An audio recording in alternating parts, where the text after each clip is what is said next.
Hey everyone, it's Alan Shimel. I'm back here live. We're back here live at KubeCon. This is by far the busiest show floor I've seen in any KubeCon.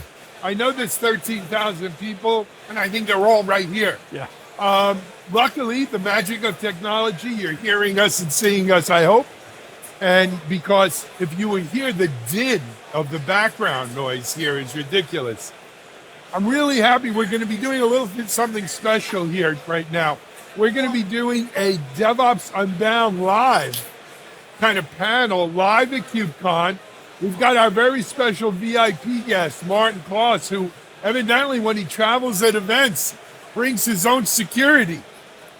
And Mihai and Hashib. These are your friends, Mitch. We're there. guys, thanks for keeping us safe. We appreciate it. Thank you, gentlemen. We appreciate it. You're good guys. I don't know. I guess Martin's a high visibility kind of target or something here, huh? I don't know what you're into, Martin, but I'm glad you've got This is like security something there. out of the blacklist or something. You guys know? are too funny. But anyway, so this is Martin Klaus from Tricentis. If you've watched any DevOps Unbound episodes, you might have seen Martin on a few of them. But you know, it's funny at Zoom, you only see people from here up. He's actually a pretty tall guy. Speaking of tall guys, to my right here is our CTO at TechStrong and Principal Research Analyst, Mitch Ashley. Mitch, thanks for being here. Always. And we're here. So, DevOps Unbound. Look, we always discuss everything under the sun on DevOps Unbound. But Martin, I wanted to focus today's talk a little bit on what's different about testing and continuous testing in a cloud native environment versus any other environment. Yeah. So first of all, Alan, Mitch, thanks for having me. It's great to finally meet you in person after many years. It is. And it's unbelievable, the energy, the vibe, the community of KubeCon. As you mentioned, 13, I think it's actually more than 15,000 people are here. Yeah. This place is crazy. It's unbelievable. If you have not been to KubeCon, you definitely need to come here in person and see for yourself. But coming back to your question, what's different? So I've been in Cloud Native for a long time. I've worked at Red Hat, I've worked in OpenShift and containers and Kubernetes. But Kubernetes is still in at 0.9. And so I would say if you look back over the last couple of years, a lot of things have changed because one of their main objectives of DevOps was to bridge the gap between Dev and Ops and to move applications into production much faster, to deliver more value to the business much more quickly than in a traditional waterfall or even an agile model. And so what happens is when you're trying to move faster and you change your process to work more efficiently, to work in small increments, then the application architecture evolves as well, right? We have moved from, monolithic, big web applications to microservices that you can update and scale out much more efficiently. Data has evolved from data at rest to data in motion, and streaming of events has become one way for data and applications to communicate with one another. And so if you think through that, then you also have to think about how does that impact testing and test automation. And the whole notion of quality engineering becomes a lot more important because you have to think about quality from an architecture standpoint. You have to think about quality from an end user standpoint and the experiences to deliver. But you also have to think about how can you ensure quality through the development process as it relates to functional requirements, as it relates to business requirements, as it relates to performance requirements. And a lot of companies are also dealing with security and compliance and governance. So all these things have to be considered. And it cannot be solved by tools alone. You have to think about the process as well. And most important, I would say, is adopting a quality first mindset and not just, move things in production and see if it sticks, but to be more thoughtful about how you're building applications, how you deliver it, and ultimately what is the value delivering to our end users. Yeah, I'm curious, listening to your thoughts on that. Thinking about the people that we've interviewed, and just a few of them today already. It's OpenShift Red Hat folks. It's ARM processor and getting more applications on that platform. It's cloud native application company. It's object storage. the number of variables, I mean, there's always been a large number of variables Yeah. to test for environments. It seems like that's even bigger. I mean, maybe exponentially more complex Yeah. in this cloud native environment because there's so many different platforms. I mean, AI, add all that to it. Yeah, I agree. I think if you just walk around the show floor here, you'll be blown away by how many different use cases and features and capabilities that are enabled on the Kubernetes platform. I think one other aspect that's really important to think about is, develop or testing is everybody's responsibility, or quality is everybody's responsibility, not just the traditional QA folks. It's developers, it's project managers, it's release engineers, it's SREs, and everybody else that's involved in it. But one key difference oftentimes is, and this is something that I hear a lot from, my quality engineering counterparts at, not just testing companies, but in enterprise, that it's not just about the happy path, that you envision as a developer that your users go through. Quality engineering is a lot about, finding out what are the edge cases where things might break. What are the environments where you run into a gotcha type situation, and how do we prevent that from happening? Because ultimately, end users all have different environments, different browsers. They log in through mobile devices, through different network configurations. They may have multiple applications running, and inevitably somebody's going to use the application in a way it was not intended or designed to deal with. And so that's ultimately causing quality issues. And so that's really, I think, what quality engineering to be about, is to figure out how can we maximize the footprint of all the things that we're exposing the application to identify those weak points that we need to prevent from happening in the first place. Martin, one of the trends that I see at CloudNativeCon, KubeCon already, is the move to platforms, right? And I think it's a maturation phase of, we're doing this, Mitch is heading up this report we're doing called DevOps Next, where we're looking at what's next in the gamut of DevOps. Yeah. Right to left, left to right, the whole thing.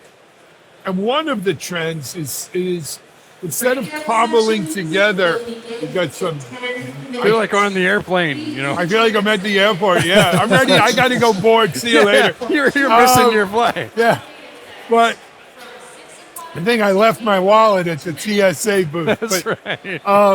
But one of the trends is getting away from point solutions that are cobbled together to platforms. And almost like the Russian nested dolls, platforms of platforms. So you can have a continuous testing platform like a Tricentis, and that has a complete suite of tests optimized for a cloud native environment for what you're doing. And that has to fit into a larger cloud native platform, that takes up my whole CI/CD, my whole software supply chain type of environment. What's Tricentis doing, both to expand that testing platform, but also to fit into that larger cloud native? I think the notion of platformization is one of the hottest trends in the industry right now. You hear about platform engineering, you hear about development platforms, you hear about quality platforms.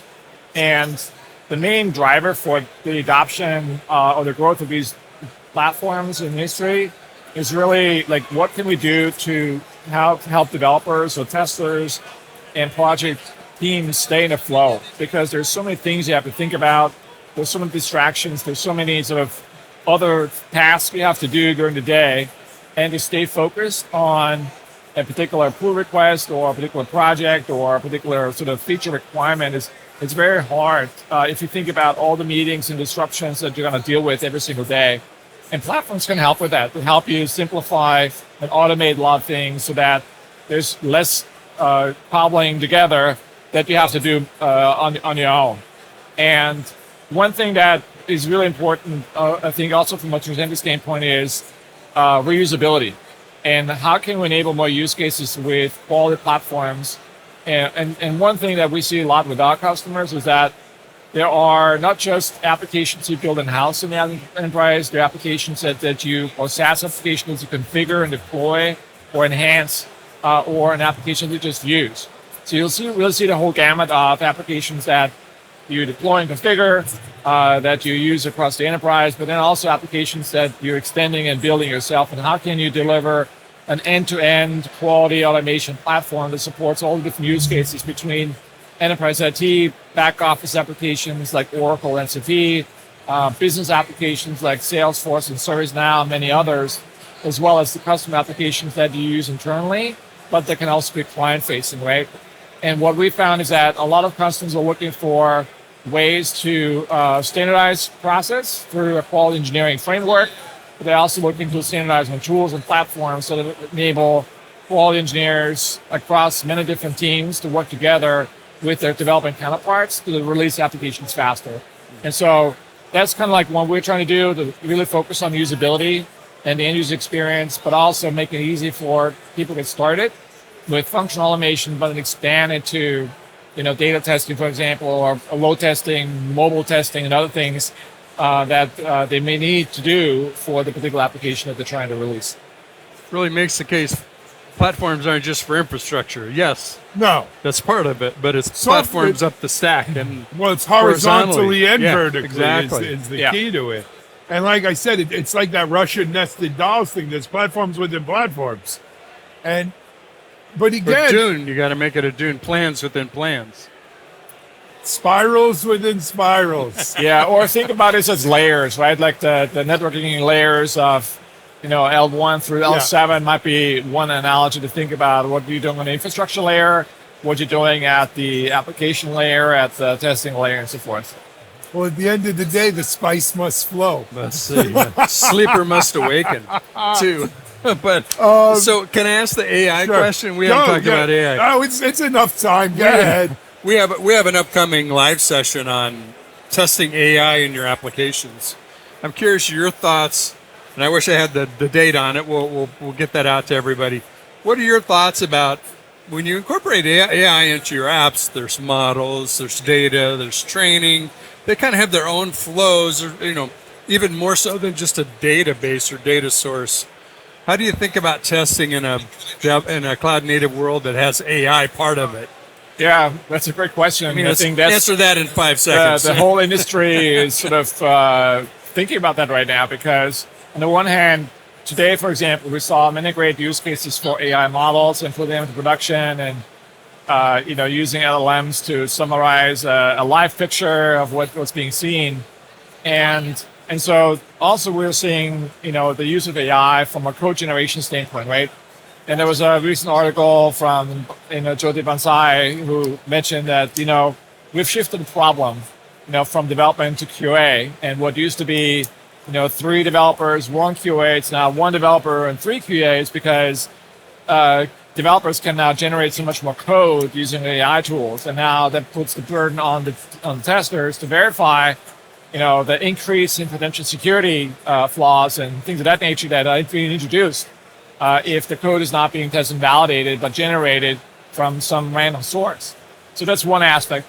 But I think the bigger question in the industry right now is, how do we test the validity of the results of an AI model, and if the summaries and all the things that an LLM can generate are meaningful and they're free of hallucinations and things of that nature.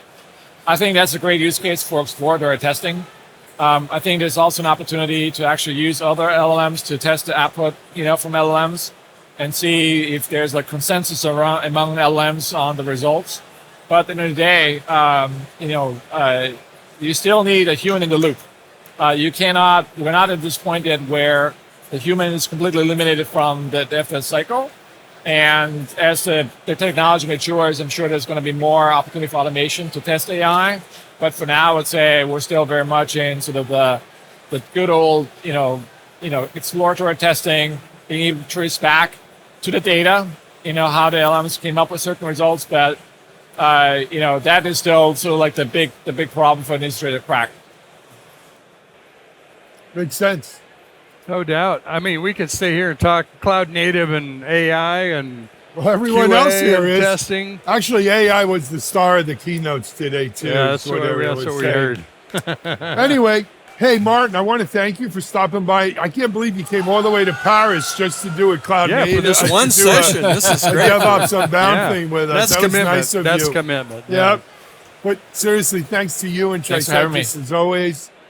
We're going to be back to our regular schedule of DevOps Unbound, I guess when we get back in another week or two. But until then, we'll be here live all week covering what's going on at KubeCon. Many thanks to Martin Klaus and Tricentis, Mitchell Ashley, and Alan Shimel. You're watching TechStrong TV.